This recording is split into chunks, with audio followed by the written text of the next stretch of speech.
Hello there, and welcome to Byzantium and the Crusades. My name is Nick Holmes, and this is a podcast series that looks at the Crusades from the Byzantine angle.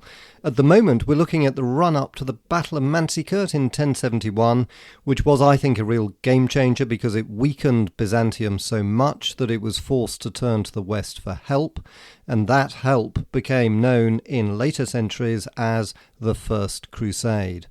In the last episodes, we've heard how the Byzantine Emperor Romanos Diogenes led two campaigns against the Seljuks and the Fatimid Arabs in 1068 and 1069, but without securing a decisive victory. In this episode, we'll hear what happened in 1070, the year just before the Great Battle of Manzikert. As you'll hear, it was a year full of surprises. As before, I'll read extracts from my book called The Byzantine World War, which was published last year in 2019 and is available at Amazon and most retailers. So, let's go. Hope you enjoy it.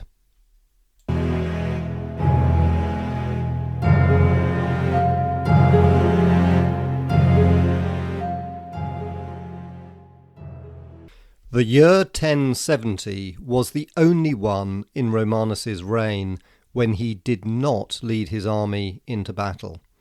Michael Attaliates ominously recounts that, quote, "From this time on, the empire of the Romans was beset with adversities and difficulties." End of quote. But the story of this year was much more intriguing than that.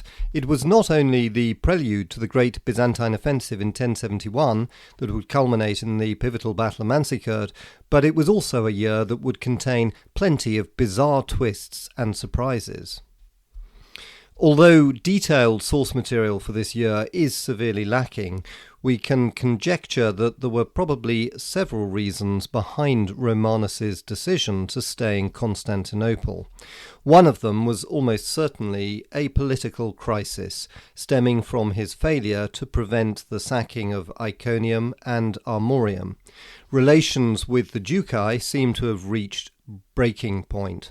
We know from one Byzantine source that Romanos actually arrested Caesar John and considered putting him to death, but finally decided to settle with taking oaths of loyalty from him and his sons. Caesar John was exiled to his estates in Bithynia, where he remained until after the Battle of Manzikert. Other than that, there is frustratingly little else that we know about the tensions between the Ducai and Romanos, but we can be fairly sure that there was a political crisis in the capital, maybe even an attempted coup against Romanos by the Ducai, as alluded to by one Byzantine source written nearly a century later, quote, "If it lay within their," that is the Ducai, "power, they would have chosen that he not even live, for he was an annoyance to them, and they hated him as a noble and brave man." End of quote. Another important reason is that Romanos almost certainly wanted to concentrate on building up the army that he took to Manzikert the following year in 1071. Both Byzantine and Arab sources are unanimous that the size of the army fielded in 1071 was much larger than those in his previous campaigns. Mustering such a force would have taken time, and Romanos must have been busy in 1070 recruiting and training the eastern regiments, who he wanted to be the backbone of his army, as well as hiring mercenaries. A further reason is the biggest surprise of all. There was apparently an offer of a truce by the Seljuk Sultan Alp Arslan in 1070. While this is not mentioned by any of the Byzantine sources, both of the main Arab authors for this period, Bar Hebraeus and Sibt ibn al-Jazi, state unequivocally that such a truce was made. Although their histories are far briefer than that of Attaliates and written over 100 years later, they are otherwise reliable, and the conclusion must be that a truce was in fact agreed. Why did Alp Arslan want a truce? This perhaps is not as surprising as it might at first appear, since Seljuk ambitions, as described earlier, lay with extending their dominion over the Fatimids, not the Byzantines. In addition, Seljuk encouragement to the Turkmen to raid Byzantine Anatolia in the 1060s had started to give the Turkmen too much autonomy.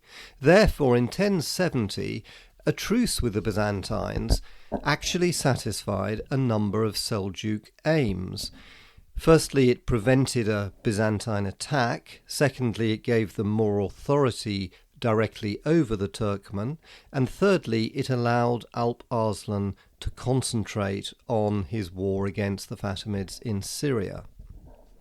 Returning to the Byzantine side of events, with the truce in place, Romanus stayed in Constantinople and sent Manuel Comnenus with an army to guard the eastern frontier.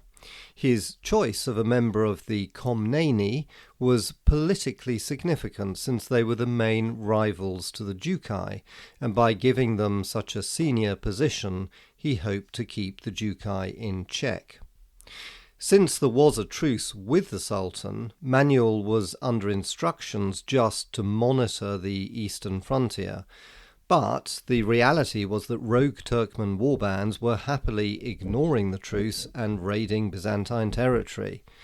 To the south, Hierapolis, captured by Romanus in 1068, was also under pressure from the Fatimid Emir of Aleppo. At first, Manuel had some success against some Turkish warbands raiding into Byzantine territory. Michael Italiates even hints that Romanus was slightly jealous of his success, and it is possible that personal pride might have influenced his decision to order half of Manuel's army to head south to reinforce Hierapolis, which was, of course, the trophy city captured by Romanus in his 1068 campaign, and which was under pressure from the Arabs. Whatever the reasons, this weakened Manuel's forces just at the moment when he came face to face with a more formidable Turkish warband, that of the Nawakia. But this was no ordinary warband. It was under the command of someone called Ebazgan. Now, Ebazgan is particularly interesting because he was in fact Alp Arslan's brother-in-law, who had rebelled against the Sultan and was acting in open defiance of his orders. We also need to look at exactly who the Nawakia were. Although early Seljuk records are almost non-existent, we know that they were a large Turkmen grouping that started to settle in Syria along the Byzantine frontier around the beginning of Alp Arslan's reign in 1063.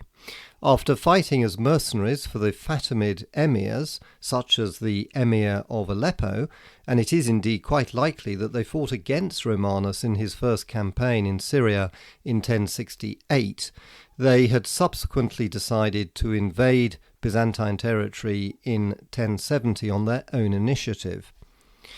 But the bizarre twist that now took hold of Byzantine-Seljuk relations stemmed from Alp Arslan's fear of the Nawakia. Since they were aristocratic and indeed related to the Seljuks themselves, they posed a real threat as contenders for leadership of the Turkmen. This would now lead to an astonishing twist in Byzantine-Seljuk relations. For Ebazgan had led his warband too close to the Byzantine city of Sebastia when Manuel suddenly attacked him. Manuel seems to have been winning the battle until the Turks performed their favourite tactic of a feigned retreat, whereupon Manuel's soldiers fell straight into the trap. They pursued the Turks, breaking up their own ranks, only to find that the hunter swiftly became the hunted as the Turks surrounded them and charged home with their sabres. Manuel's soldiers were slaughtered or surrendered, their camp was seized, and the survivors fled to the safety of Sebastia's walls. Ebazgan even took Manuel prisoner. Then he sprang the biggest surprise of all. Instead of torturing him or even asking for a ransom, he set out for Constantinople with an offer of peace. He explained that he had been outlawed by the Sultan and wanted to join the Byzantines to fight against Alp Arslan.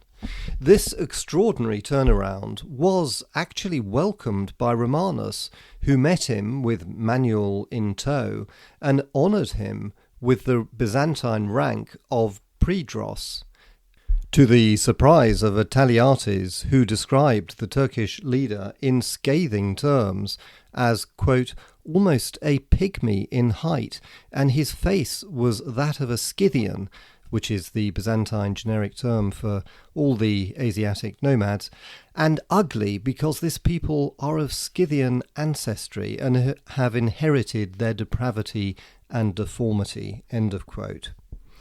In spite of this honour conferred on Ebazgan, disappointingly for Romanos, it seems that few of Ebazgan's followers actually stayed with him, thereby reducing the military benefit of his new ally. And most worryingly of all for Romanos, his welcome of Ebazgan had unexpected consequences. It alarmed Alp Arslan, who tore up the truce and immediately dispatched his most formidable, if uncontrollable, commander to invade Byzantine territory. This was the redoubtable Afsin, who had sacked Caesarea in 1067 and both Neo-Caesarea and Armorium in 1068. Returning to do what he was best at, and this time with the Sultan's blessing, Afsin threatened to lay waste another Byzantine city if Ebazgan was not handed over. When this was not forthcoming, he galloped deep into Byzantine territory to fulfill his threat, bypassing the Byzantine cities in central Anatolia, which were probably by now better defended, and finding a city called Konai in the southwest of Anatolia. Konai was another wealthy Byzantine city, similar to Afsin's other victims, and it was not expecting to be attacked since it was so deep in Byzantine territory. It was famous for having a great church dedicated to the Archangel Michael, richly decorated with the finest mosaics which attracted pilgrims from a wide area. In spite of having a fortress on a mountainside, its inhabitants appear to have been taken completely by surprise. Instead of going to the fortress, many of them fled to an ancient underground cistern where fresh water was siphoned off from a nearby river. But this did not save them. As the Turks were defiling the great church and slaughtering anyone still above ground, the unlucky citizens were victims of a flash flood in the cistern from the river following a heavy rainstorm. Horrified, they were sucked down by the torrent of water, and their drowned bodies later disgorged. The news that yet another great city had been destroyed by the Turks unnerved the people of Constantinople. From now on, God's displeasure with his chosen people became the only explanation for the empire's grotesque misfortunes. As Ataliates wrote, quote, "It was as though these disasters were being caused by divine anger," end of quote. Back in the great palace, Romanos was exasperated by this turn of events. He wanted to pursue Afsin immediately. He was, quote, chafing to cross over the Bosphorus with the soldiers he had with him and do all he could to aid those in the east, end of quote. But reluctantly he stayed in the palace. Yet he had not been idle. He had spent the year preparing for a great offensive the following spring. In spite of the success of Abazgan's and Afsin's raids and the casualties suffered by Manuel Comnenus' army, the Byzantine army was now the largest it had been for more than a century. It would soon be ready to march east for the most critical campaign yet.